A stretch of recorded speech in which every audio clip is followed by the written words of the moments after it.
కార్తీక పౌర్ణమి రథమహత్యము. తమ పురోహితుడైన సుశీలుని బోధనలు విన్న పురంజయుడు కార్తీక మాసాన విష్ణు ఆలయానికి పోయి ప్రదక్షిణ నమస్కారాలను షోడోపచార పూజలు జరిపాక గోవింద దర్శనం చేసుకుని కార్తీక పౌర్ణమి రాత్రి గడిపి తెల్లవారగానే రథాన్ని ఎక్కి కంఠాన తులసి మాలలు ధరించి యుద్ధానికి బయలుదేరాను. శత్రురాజులంతా గుమికూడి పురంజయుని ఎదుర్కొన్నారు.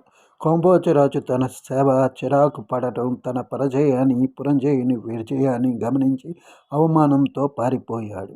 మిగిలిన రాజులు కూడా ఎవరి దారిన వాళ్ళు తమ ప్రాణాలు రక్షించుకోవాలని పారిపోయారు. విజయంతో పురంజయుడు తన పురాన్ని ప్రవేశించాడు. అగస్త్య మునీంద్ర హరి అనుకూలంగా ఉన్నప్పుడు శత్రుమిత్రుడుగా మారుతాడు.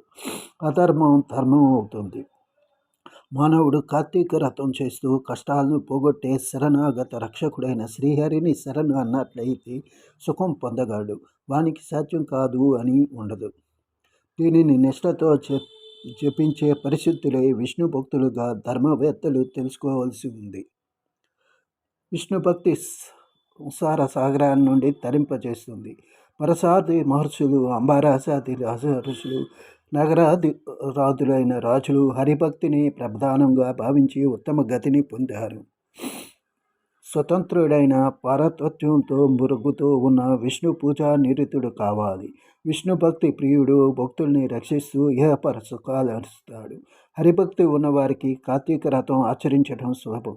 అది ఉత్తమోత్తమైన ఇప్సితార్థ సిద్ధి ప్రథమను వేద సమేతము అయి ఉంది. శ్రాద్ధ సమయంలో కార్తీక రథ వైభవాన్ని వినిపించడానికి పితృదేవతలు కల్పాంతం వరకు తృప్తితో ఉంటారు. ఇది శ్రీ స్కంద పురాణ అంతర్గత కార్తీక మహాత్మ్యమునందలి 22వ అధ్యాయం సంపూర్ణం.